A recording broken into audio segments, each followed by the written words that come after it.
함께 은혜 받으실 말씀은 고린도후서 5장 16절 17절 말씀입니다. 다 같이 고린도후서 5장 16절 17절 말씀을 합독하신 후에 말씀을 나눕니다. 읽습니다. 그러므로 우리가 이제부터는 어떤 사람도 육신을 따라 알지 아니하노라. 비록 우리가 그리스도도 육신을 따라 알았으나 이제부터는 그같이 알지 아니하노라. 그러므로 누구든지 그리스도 안에 있으면 새로운 피조물이라. 이전 것은 지나갔으니 보라 새 것이 되었도다. 아멘. 제가 묵상해 보니까 신앙의 1단계 고난이 끝난 다음 영광이 온다. 마가복음이죠. 신앙의 2단계 고난 중에도 영광이 있다. 바울이 말하죠. 계시가 너무 컸는데 계시가 너무 커서 내가 자고할까봐 가시를 주셨다. 그러니까 바울은 영광과 고난을 동시에 경험하고 있는 거예요. 왔다 갔다 하는 거죠. 가시가 있을 때 계시가 있지. 계시가 있을 때 가시가 있어서 교만하지 않지. 2단계. 3단계는 뭐냐? 겪어보니까 고난이 곧 영광인 거예요. 할렐루야. 아멘. 고난 때문에 도리어 더 영광에 접근하게 된 거예요. 최근에 4단계를 알게 됐어요. 4단계를 알게 됐어요. 어쩌면 이 4단계가 지금 설명드렸던 모든 1단계, 2단계, 3단계를 종합하지 않을까? 그런 생각이 들었습니다. 요한복음 11장 25절 26절에 따르면 나는 부활이요 생명이니 나를 믿는 자는 죽어도 살겠고 무릇 살아서 나를 믿는 자는 영원히 죽지 아니하리니 이것을 내가 믿느냐 말씀하시죠. 부활절 전에, 부활하시기 전에 13장 31절에 나는 이미 영광을 받았고 또 영광을 받으리라 라고 말씀하시죠. 부활하시기 전에 16장 33절에 너희가 세상에서 환난을 당할 것이나 담대하라. 내가 세상을 이겼노라. 부활하시기 전에 세상을 이미 이겼다고 말씀하시죠. 이게 4단계다. 따라합시다. 나는 이미 영광을 받은 자이다. 할렐루야. 그런데도 고난이 있는 거예요. 자, 고난 다음에 영광이 와요. 지금 고난 받고 있죠. 고난이 늘 있어요. 고난 중에도 영광이 있어요. 고난이 지금 있죠. 고난이 곧 영광이에요. 고난이 있죠. 그러니까 사실은 고난은 우리의 삶에 끊이지 않고 다가오죠. 그런데 중요한 건 뭘까요? 내가 이미 승리한 자로 고난을 받고 있는 거예요. 내가 이미 부활한 자로 고난을 받고 있는 거예요. 내가 이미 구원받은 자로 고난을 받고 있는 거예요. 고난이 나를 어찌할 수 없는데 속이는 겁니다. 왜? 자기 몸집을 불려서 고난의 크기를 크게 만들어서 너 이래도 안 무서워해? 하고 있는 거예요. 그런데 우리는 이미 하늘나라를 소유한 자예요. 그래서 고난이 우리를 결코 이길 수 없다. 이게 제가 최근에 깨달은 내용이에요. 그런 관점으로 보니까 오늘부터 새로운 삶이 뭐냐에 대해서 제가 한 3주 정도 말씀을 드리려고 하는데 오늘은 고린도후서 5장 16절 17절이고 다음 주는 골로새서 3장 15절 10절일 것이고 그 다음 주는 에베소서 2장 15절. 어떤 순서로 진행되냐면 고린도후서에서는 그리스도 안에 있으면 새로운 피조물이라 라고 말씀하시는 새로움을 말씀하고요. 골로새서로 가면 그리스도를 옷 입어라 그래야 새 사람을 옷 입는 것이다 라고 옷 입는 걸로 설명을 하고요. 에베소서로 가면 그리스도 안에서 둘이 한 새 사람을 지어 새로운 사람으로 바뀌는 것을 말씀하세요. 오늘은 소속의 변화, 영역의 변화, 지배권의 변화, 통치권의 변화를 함께 묵상할 거고요. 다음 주는 제가 지치지 않으면 삶의 변화, 입는다는 표현을 묵상할 거고요. 그 다음 주는 존재의 변화, 둘이 하나가 되는 게 뭐냐 하는 이야기를 함께 나누게 될 것 같습니다. 그 외에도 성경에 나오는 새로운 변화에 대한 이야기를 제가 모아서 여러분들에게 매주 설교를 해보려고 마음을 먹고 있고, 이것이 지루할 때쯤 또 다른 데로 갔다가 오도록 하겠습니다. 여러분, 변화 받으셨습니까? 이게 우리를 괴롭히는 질문이죠. 참 예수 오래 믿었는데 변화된 게 별로 없다라고 하는 생각이 우리를 괴롭힙니다. 변화가 뭔지를 알아야 됩니다. 변화 받았다고 말하는 사람도 변화 받은 거냐라고 물어볼 때 그건 변화가 아닐 수 있어요. 성경이 말하는 변화가 뭐냐 이 말이에요. 자, 그래서 우리는 새로운 삶을 살고 있는가라는 제목으로 첫 번째, 그리스도 안에서 그리스도와 인간을 육신을 따라 알지 않는다. 이게 변화받은 거예요. 여러분, 그리스도를 육신을 따라 아는 사람들이 누굽니까? 12 사도들이죠. 야, 내가 팔레스틴 땅에 그리스도와 함께 걸어다녔어. 그러니까 내가 얼마나 위대한 사도이냐라고 말하는 그 사람들, 육신을 따라 그리스도를 아는 사람들이죠. 내가 이래봬도 소시적에 40일 금식 기도를 했어. 이런 것들 말이에요. 내가 이래봬도 내가 설교할 때 몇 천 명이 회개했어. 이런 것들 말이에요.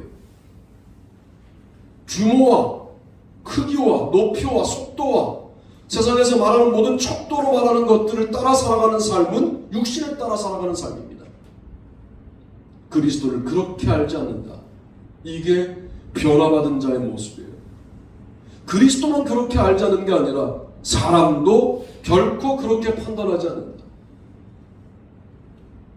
그러니까 우리의 질문이 바뀌어야 돼요. 뭐 하시는 분이래요? 어디에 사신대요? 학교는 어딜 나왔대? 이런 질문들 자체가 이미 잘못된 거예요. 신앙생활은 잘 하시나요? 이런 질문을 별로 안 해요. 기도생활은 어떠신가요? 이런 질문 별로 안 해요. 자녀들을 믿음으로 잘 양육하셨나요? 이런 질문은 별로 안 해요. 질문의 방향이 벌써 세속적이지 않습니까? 육신을 따라 질문하지 않습니까? 그러고 난 다음에 뭐라고 그래요? 대단한 제사를 이루었다 그러면 존경에 맞지 않아요. 믿음은 개떡 같은데. 아니죠, 그건. 우리의 논법이 바뀌어야 돼요. 우리의 논리가 바뀌어야 돼요. 이미 굴복한 거예요. 세상에 굴복한 거 아닙니까? 이거는 육신을 따라 살기로 결정한 거 아닙니까? 물론 아무나 그 단계 가지 않기에 인간적인 성실성을 인정하는 것은 우리가 인정할 필요가 있어요. 그러나 신앙생활이 엉망이라면 그게 무슨 존경의 내용이 되어야 합니까? 우리가 변화받지 않은 것을 어디서 알 수 있느냐? 아직도 육신에 눌려 있잖아요. 아직도 육신적 기준이 나를 어렵게 만들잖아요. 변화받지 않는 겁니다. 고린도 후서에 따르면 그건 변화받지 못한 삶의 전형적인 모습인 거예요. 아직도 돈돈하게 되잖아요. 그게 일정 정도 필요한 건 알겠어요. 그런데 그것이 가치의 기준이 되어 있다고 한다면 그건 변화받지 못한 거다. 육신을 따라 판단하고 있는 거니까. 그 말씀을 지금 고린도 후서가 하고 있는 겁니다. 우리의 자녀들을 보는 기준도 마찬가지예요. 육신을 따라 살아가는 삶의 풍성한 길로 가고 있을 때, 야, 너 정말 수고했다, 성공했다. 믿음을 잃었어요. 그러면 그건 육신을 따라 살아가는 삶이라 결코 축하할 수가 없습니다. 거기에 그렇게 살아가는 삶에 믿음이 너무 좋아요. 너무 우리가 바라는 이상적인 모습이지만 둘 중 하나를 선택해야 될 때 믿음을 따라 살아가는 삶을 우리 자녀가 걸어가고 있을 때 자부심 있게 좀 말씀하세요. 꼭 우리가 말하는 그 대학을 나오지 않았을지라도, 그 직장을 다니지 않을지라도 좀 자부심 있게 우리 아들이 교회에서 어떤 봉사를 하고 있는 줄 아느냐? 교회에서 어떻게 지금까지 끊임없이 하고 있는 일들이 있는 줄 아느냐? 그 일이 중요한 게 아니라 그 마음을 잃어버리지 않고 있다는 것이 얼마나 귀한지 나는 자신감 있게 말하고 싶다라고 여러분의 자신감의 내용이 달라졌으면 좋겠어요. 준비된 것들이 많은데 주님이 또 이렇게 인도하셔서 그 다음 단계로 넘어갑니다. 2번, 2번 보시죠. 2번. 읽습니다. 시작. 하나님과 화목하여 화목하게 하는 말씀을 전한다. 모든 것이 하나님께로서 났으며 그가 그리스도로 말미암아 우리를 자기와 화목하게 하시고 또 우리에게 화목하게 하는 직분을 주셨으니 곧 하나님께서 그리스도 안에 계시사 세상을 자기와 화목하게 하시며 그들의 죄를 그들에게 돌리지 아니하시고 화목하게 하는 말씀을 우리에게 부탁하셨느니라. 아멘. 고린도서 5장 18절로 19절 말씀입니다. 모든 것이 하나님께로부터 나왔어요. 그가 그리스도로 말미암아 우리를 자기와 화목하게 하시고 또 우리에게 화목하게 하는 직분을 주셨어요. 여러분이 해야 될 일은 뭐냐? 화목하게 하는 직분을 감당하시면 됩니다. 교회에 와서도 여러분이 화목하게 하시고 세상에 가서도 육신을 따라 살지 말자 그랬지 세상과 적지자는 말이 아니에요. 세상을 완전히 부정하자는 말이 아니에요. 세상을 완전히 부정하면 이단이 됩니다. 대단히 경건한 것 같죠? 세상은 다 쓸데없어 이렇게 말하면 이단이 돼요. 우리는 마지막 순간까지 세상과 더불어 살아야 돼요. 그러나 세상과는 다르게 살아야 돼요. 그들에게도 당신들이 하나님과 화목할 수 있는 길이 있습니다. 그리스도를 만나셔야 됩니다. 하는 이야기를 하시는 직분이 여러분에게 주어져 있다는 거예요. 전도하고 달라요. 그러니 우리 교회를 나오세요가 전도죠. 그러나 사실은 그건 진정한 전도가 아니고 하나님과 화목하게 지내십시오. 이것이 너무나 아름다운 여러분이 감당해야 될 직분이라고 말씀드리고 싶습니다. 곧 하나님께서 그리스도 안에 계시사 세상을 자기와 화목하게 하시며 그들의 죄를 그들에게 돌리지 아니하시고 화목하게 하는 말씀을 우리에게 부탁하셨느니라. 5장 19절. 세상의 죄를 세상에게 돌리지 않고 누가 짊어졌어요? 예수 그리스도가 짊어지시고 우리에게는 뭐만 말하도록 내 너보고 세상의 잘못을 짊어지라고 말하지 않는다. 너는 화목하게 하는 말씀만 전해라 라고 말씀하시는 거죠. 여러분 중요한 것 한 가지, 화목하게 하는 직분을 감당하고 있습니까? 그게 변화거든요. 아직도 이게 부담스럽습니까? 영역이 안 바뀐 거예요. 여러분 사실은 소속이 바뀌면 이전에 하던 일들은 어색해지고 바뀐 소속에서 감당하는 일들이 자연스러워져요. 저의 역할이 목사잖아요. 그러니까 설교하는 일이 자연스럽죠. 저에게 어디 가면 한 말씀 하시라는 분들이 꽤 있어요. 참 목사는 누르면 뭐가 나오는 줄 아는 분들이 있어요. 그래서 어디 갈 때 늘 말씀 한 2가지 정도를 생각하고 가요. 그러면 기도를 부탁할 때가 있어요. 그러면 그 말씀을 넣어서 기도하고, 말씀을 부탁하는 분들이 있어요. 그러면 그 말씀을 5분으로 바꿔서 말씀을 증거하고 할 때가 있어요. 다 여러분들이 훈련시켜 주신 그런 내용들이 하나님이 훈련시키신 내용들로 살고 있는 것 같아요. 자연스럽죠. 소속이 역할이 바뀌었기 때문이거든요. 여러분도 그리스도 안에 거하면 이라고 하는 소속의 변화가 생겼다면 자연스럽게 화목하게 하는 말씀을 증거하는 일을 하고 계셔야 되는 거예요. 그것이 어렵지 않아야 돼요. 이전 것은 지나갔다는 말씀이 얼마나 은혜로운 말씀이냐면 이전에 여러분이 어떤 모습이었든 그건 기억하지 않겠다 라고 말씀하시는 거예요. 그런 게 이번 주 마가복음 묵상에 나오는데요. 12제자를 쭉 설명하면서 베드로에 대해서는 원래 이름이 시몬인데 베드로란 이름을 더하셨다 이렇게 말씀하시고, 야고보 요한은 우르의 아들이라는 이름을 더하셨다 이렇게 말씀하시고, 다른 제자들은 쭉 자기 이름만 쭉 말씀하시다가 마지막에 결정적으로 맨 마지막에 가룟 유다니 그는 예수를 판 자더라 이렇게 말씀합니다.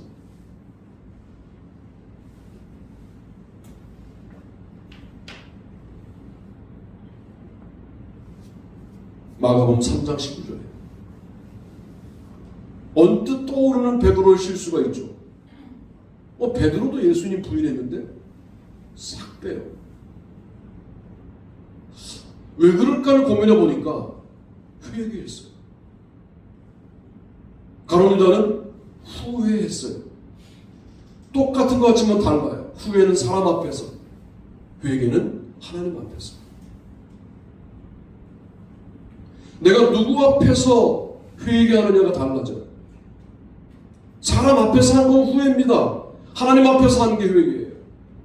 하나님 앞에서 회개한 사람은 마치 실수가 없는 것처럼 지워버려요. 그런데 사람 앞에서 후회한 사람은 영원히 예수를 판자로 남아요. 그러니 이전 것은 지나갔으니 돌아 새 것이 되었도다. 영역이 바뀌기 전에 지은 모든 죄는 그것이 어떤 죄이든 묻지 않겠다는 거예요. 그리고 묻지 않을 뿐만 아니라 기억도 하지 않는 은혜가 있는 겁니다. 우리는 누가 실수 한 번 하면 끝까지 물고 늘어져요. 끝까지 물고 늘어지는 그 속성 때문에 신앙이 끝까지 수용되지 않는 거예요. 하나님의 마음 그러니까 무슨 아프리카에 고통당하는 아이들을 향한 애절한 마음, 하나님의 마음이죠 물론. 그런데 더 중요한 건 뭐냐면 실수한 사람이 그리스도 안으로 들어왔다는 사실이 내가 인정하는 게 아니라 그리스도께서 인정하신다면 나도 잊어야 되는데, 여러분 여기에 도전하셔야 돼요. 우리는 뭐라 그러냐면 야, 한 번이 어렵지, 쟤 또 한다 그지, 이런 관점으로 인간을 보거든요. 앞에서는 저는 그렇게 안 볼 것 같아요. 여전히 설교하고, 여전히 기도하고, 여전히 말씀 준비하고, 여전히 집회 다니고, 여전히 기도하면서도, 찬양하면서도 실수한 사람을 향하여 깨끗하게 있는 영성이 아직 저에게 없습니다. 도전합니다. 뭐가 변화받은 거예요? 주님이 지나갔다고 말하는 것을 왜 자꾸만 끄집어 당겨서 여러분의 삶을 스스로 괴롭힙니까? 주님이 지나갔으면 나도 지나갈 수 있게 달라고 기도하시게 되기를 바랍니다. 영성을 새롭게 정리할 필요가 있어요. 주님이 잊어버린 죄악을 나는 끝까지 기억하고 네가 그때 그랬지 라고 말하는 그 속에서는 성령님이 역사하실 수가 없어요. 성령님이 역사하려면 주님이 지나가고 나도 지나간다. 더 중요한 게 있어요. 여러분의 죄에 대해서 주님이 지나가셨어요. 남에 대해서만 잊지 못하는 게 아니라 본인의 죄도 잊지 못해요. 그게 경건인 줄 알아요.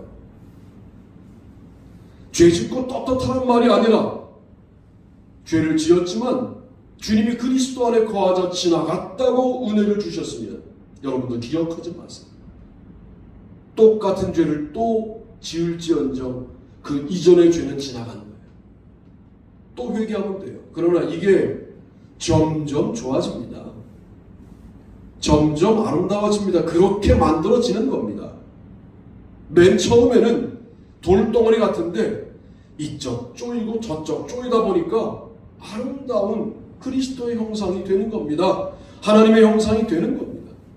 맨 처음에는 진흙더미를 붙여놓은 것 같은데 이렇게 붙이고 저렇게 붙이다 보니까 하나님의 형상이 되는 거지.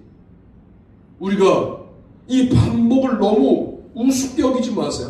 그저 반복하는 게 아니라 쓰러지고 넘어지지만 또 그 반복에서 조금씩 전진한 여러분의 모습이 결국 하나님의 형상을 회복하는 모습이다.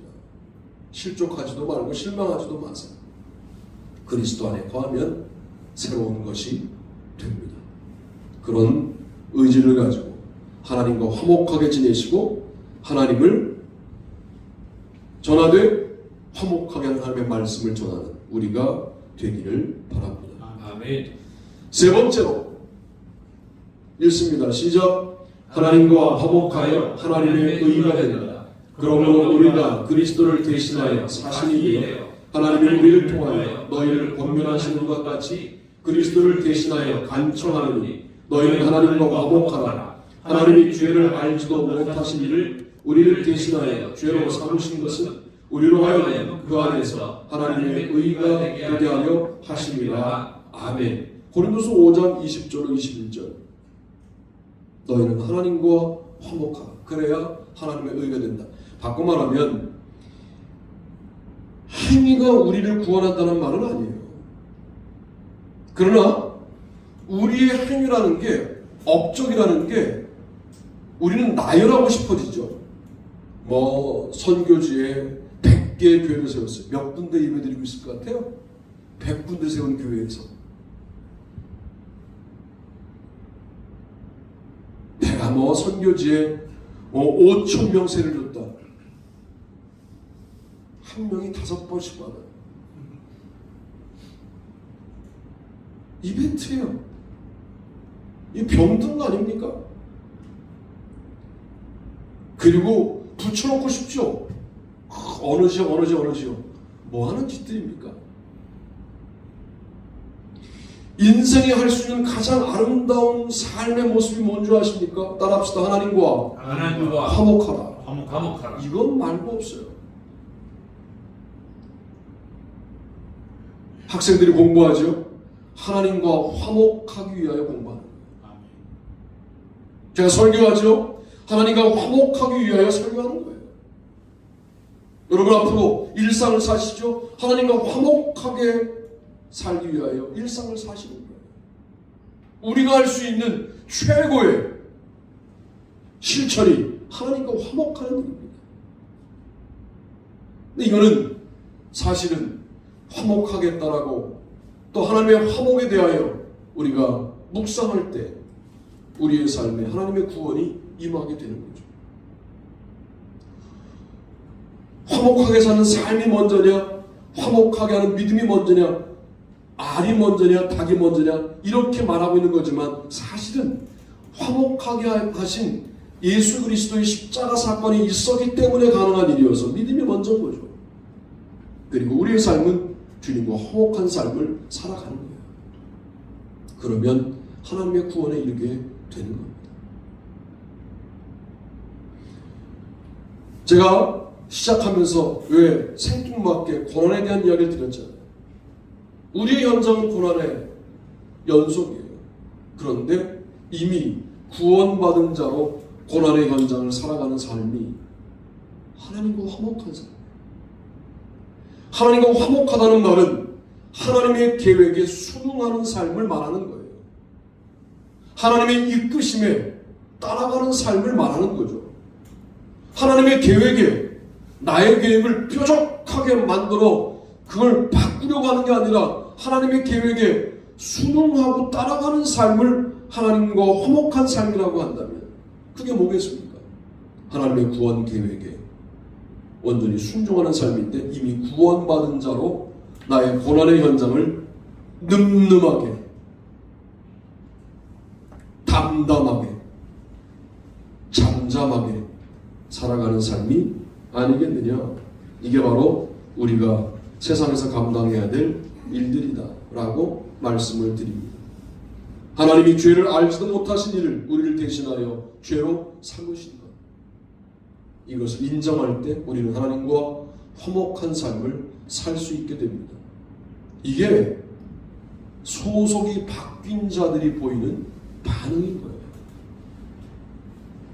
이게 강요로 되는 게 아니라 자연스러워지는 겁니다. 이런 거 생각해 보셨어요? 퇴근했어요. 어디로 가야 합니까? 집으로 가야 돼요. 이거를 제가 이렇게 설교해요. 퇴근한 여러분, 집으로 가셔야 합니다. 이미 끝난 것 같지 않습니까? 그 가정. 신앙이 그런 거라니까요. 세상을 사는 여러분, 예배의 자리로 가야 합니다. 이미 끝난 거예요. 기독교 신앙. 너무 자연스럽게 내가 집으로 가고 있는 거예요. 간다고 무슨 자극적인 일들이 있느냐? 똑같이 잠옷 갈아입고 똑같은 저녁을 먹고 시시껄렁한 대화를 나누고 또 이런 아침을 맞이하지만 너무 자연스러운 거예요. 그럼 신앙생활 2단계에 가야 되거든요. 명지대 교목을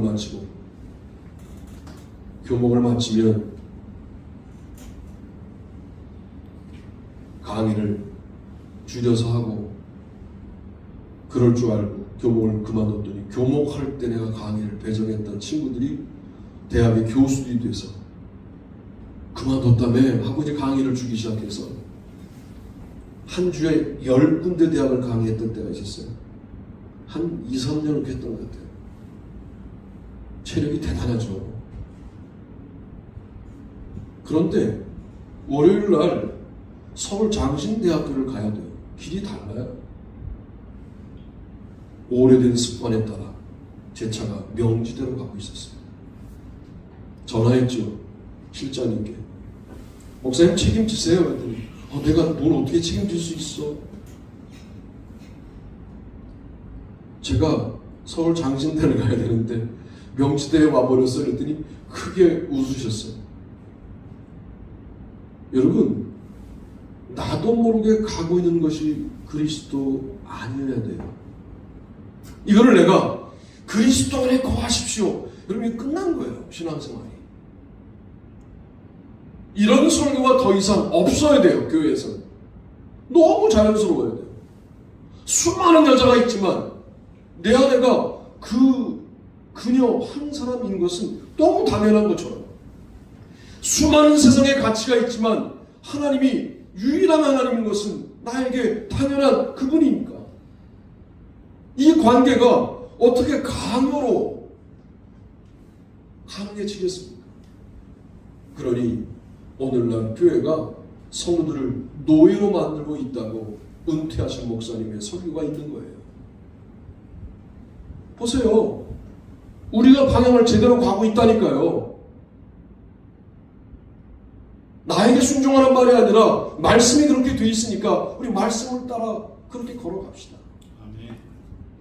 그리고 강요 때문에 뭘 하고 있는 것은 멈춰요. 그냥 그거 멈춘다고 뭐 안 돌아가고 뭐가 안 되는 거 없어요. 멈추고 다시 차오를 때 하세요. 저야 설교하고 싶지 않을 때도 있을 수 있잖아요. 그래도 해야 되지만 여러분들이야 그럴 때가 있을 때 멈춰요. 그냥 제가 정직히 말하면 지금껏 목회하면서 설교하고 싶지 않았던 때는 딱 2주일밖에 없었어요. 정말로. 그리고 말씀을 증거하면서 누리는 자유함이 저에게 있어요. 이것이 큰 의무감 때문에 감당하고 있지 않아요. 그러니까 여러분은 그냥 그런 모델로는 저를 보셔도 괜찮아요. 우리 목사님이 설교하는데 무척 즐거워하시는구나. 저게 어쩌면 내가 신앙생활 하는데 나의 삶을 가늠하는 살아있는 모델일 수 있겠다. 요 부분에 관해서는 내가 모든 삶이 제가 모델이라는 말씀드리는 게 아니라 설교를 감당하는 저의 입장과 태도를 통해서 여러분의 삶을 점검하는 것은 꽤 괜찮은 방법일 수 있겠다고 자신있게 말씀드려요. 저 의무감으로 하기 싫은 날 설교한 적이 거의 없어요. 그런 마음으로 우리가 하나님의 의를 이루어 나가는 삶이 될 때 우리를 새로운 피조물이라고 말씀하시는 거예요. 새로운 피조물이라는 말씀도 은혜롭죠. 너는 새로워져도 결코 창조주일 수 없다는 말씀을 하고 있는 거예요. 우리는 이렇게 생각해요. 새로워지면 나는 자동적으로 하나님을 자연스럽게 사랑하는 존재가 된 것처럼 착각해요. 아니에요. 계속 나를 위하여 돌아가신 십자가를 통과해야 그 자유로움에 갈 수 있어서 아주 자연스럽게 십자가를 통과한 자유로움을 경험하게 되는 겁니다. 이미 하나님의 백성 된 자, 오늘 우리에게 주어진 현실의 고난과 아픔과 부조리와 비리를 온몸으로 겪되 이미 하나님의 자녀된 자로 그 일들을 겪어나가는 저와 여러분이 될 때 주님이 그 삶의 예배를 받으시리라 하는 말씀을 드립니다. 오늘 말씀을 정리합니다. 우리는 새로운 삶을 살고 있는가? 그렇다면 그리스도 안에서 그리스도와 인간을 육신을 따라 알지 않는다에 순종해야 한다. 하나님과 화목하여 화목하게는 말씀을 전하고 있어야 된다. 하나님과 화목하여 하나님의 의가 된다는 사실을 믿고 내가 나의 정의감으로 우러워지는 게 아니라 하나님과 화목할 때 하나님의 의에 도달할 수 있다는 사실을 믿고 살아갈 때 우리가 새로운 피조물이 되는 것 아니냐 하는 말씀을 드립니다. 그런 새로운 피조물이 된 여러분 축하하고 그 자유로움과 그 기쁨과 그 즐거움을 누리시는 일상이 되시기를 주님의 이름으로 축복합니다. 다들 일어나